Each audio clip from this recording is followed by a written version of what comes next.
saya Alzena Gendis dari kelas 9H. Di sini saya akan menjelaskan materi informatika yang bab 4 dan bab 5. Pertama, yang ada di bab 4 itu ada hardware. Hardware adalah perangkat komputer yang berwujud fisik yang dapat dipindahkan. Terdapat 4 bagian utama, yaitu input perangkat untuk menginputkan data ke komputer. Contoh, mouse, keyboard, dan scanner.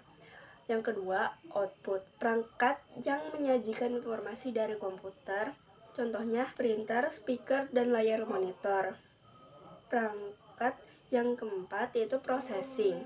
Proses data dari perangkat input yang melibatkan komponen seperti CPU, RAM, dan ROM. CPU berisi sirkuit untuk memproses input, menyimpan data, dan output. CPU tersendiri dari register control unit yaitu CU dan arithmetic logic unit yaitu ALU.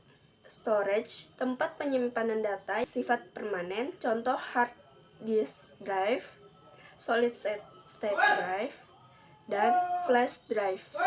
Komputer menggunakan mekanisme memori addressing dalam heksadesimal. Selain itu, komputer juga memerlukan mainboard dan komponen tambahan lainnya seperti VGA card, sound card, dan GPU. Yang pertama, sistem operasi. Fungsi utama memberikan layanan utama untuk software lain seperti pengaturan interaksi pengguna, akses penyimpanan, pengelolaan memori, dan penjadwalan tugas. Fungsi intinya meliputi manajemen proses, sumber daya, dan data. Cara kerjanya melakukan proses pengiriman data atau instruksi ke memori, menyalin data dan disk ke memori, jalankan kontrol program, dan menampilkan hasil komputasi di monitor. Yang kedua, software aplikasi. Fungsi utama, program komputer siap pakai yang dikembangkan untuk memenuhi kebutuhan spesifik dan dijalankan pada sistem operasi. Contoh, aplikasi pengolah kata, aplikasi pengolah lembar kerja, aplikasi presentasi, aplikasi pengolah grafis, aplikasi internet, layanan internet, dan lain-lain. Pengertian software. Software pemrograman adalah program yang digunakan untuk menulis, mengembangkan, menguji, dan mendebug program software lainnya. Contohnya termasuk Python, Visual Basic, C++, Pascal, PHP, Java, Scratch, dan lain-lain. Kategori software berdasarkan dua kriteria berdasarkan lisensi, freeware, shareware, adware, communal atau proprietary software. Berdasarkan sumber, open source, closed source. Dan ini yang bab 5, pengertian jaringan komputer dan internet.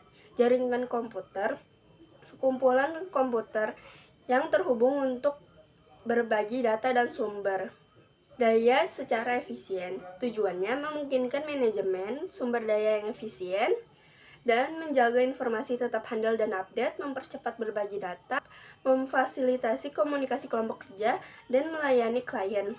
Internet, jaringan global yang menghubungkan berbagai komputer di seluruh dunia. Klasifikasi komponen jaringan berdasarkan cakupan area.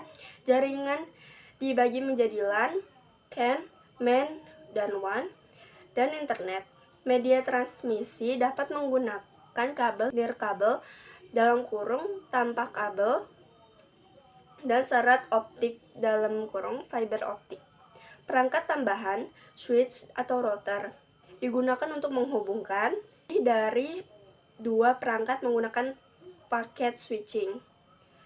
Komponen utama, link atau edge, jalur transmisi data, dalam kurung, fisik atau ruang bebas. Yang kedua, node, perangkat yang menghasilkan atau menerima data DCE seperti modern hub, switch, atau DTE seperti komputer printer.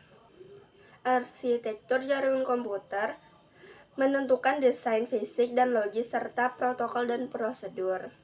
Arsitektur client-server node dapat berfungsi sebagai server, memberikan sumber daya seperti memori, tenaga pemrosesan, atau data, atau klien mengakses data dari server. Klien dapat berkomunikasi satu sama lain tetapi tidak dapat berbagi sumber daya langsung. Arsitektur peer-to-peer atau P2P.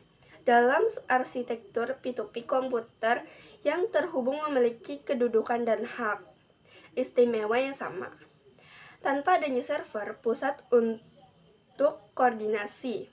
Setiap perangkat dapat berfungsi sebagai klien dan server. Perangkat dapat berbagi sumber daya seperti memori dan tenaga pemrosesan. Mekanisme pengiriman paket data dari satu perangkat ke perangkat lain di dalam jaringan komputer disebut routing internet. Internet atau Internet Network adalah sistem jaringan komputer global untuk berkomunikasi antar perangkat atau antar jaringan komputer. Layanan internet meliputi email, chat, www, Usenet, news, telnet, FTP, dan lain-lain. Interaksi yang dapat dilakukan email, e-banking, e-learning, e-commerce, e-government, dan lain-lain. Teknologi internet dapat dilakukan secara nirkabel melalui wireless LAN atau Wi-Fi. Komunikasi data pada telepon seluler melibatkan transfer informasi antar ponsel baik jarak jauh maupun jarak dekat melalui berbagai cara seperti SMS, short message system, panggilan suara, koneksi internet, atau transfer dokumen. Beberapa mekanisme dan fitur mendukung komunikasi ini. Antara lain PTS Base Transceiver Station, infrastruktur telekomunikasi pemancar dan menerima sinyal penting untuk jaringan seperti CDMA atau GSM. Media transfer, komunikasi data dapat dilakukan melalui Bluetooth, kabel data, atau jaringan komunikasi. Telepon seluler dapat berperan sebagai modern alat transmisi yang memungkinkan ke perangkat lain terhubung ke internet, tethering proses berbagai koneksi internet ponsel dengan perangkat lain seperti komputer, ponsel, atau tablet melalui Wi-Fi, Bluetooth, atau kabel USB. Proses ini membutuhkan ponsel dengan chip Wi-Fi terpasang. Enkripsi adalah proses mengubah data menjadi format yang tidak dapat dibaca tanpa kunci yang sesuai, bertujuan untuk meningkatkan keamanan data dari berbagai risiko. Penerapan enkripsi penting untuk melindungi data yang disimpan di komputer atau dikirim melalui internet. Meningkatkan keamanan dalam transaksi, keuangan, dan komunikasi pesan pribadi. Memeriksa integritas data, apakah data telah dirusak, meningkatkan kepercayaan melalui autentikasi, memastikan komunikasi dengan orang yang tepat. Memastikan pesan telah dikirim dan diterima. Enkripsi data. Proses enkripsi merubah data asli menjadi format yang sulit dimengerti. Menggunakan algoritma dan kunci enkripsi. Deskripsi adalah proses mengembalikan data ke bentuk asli dengan kunci yang benar.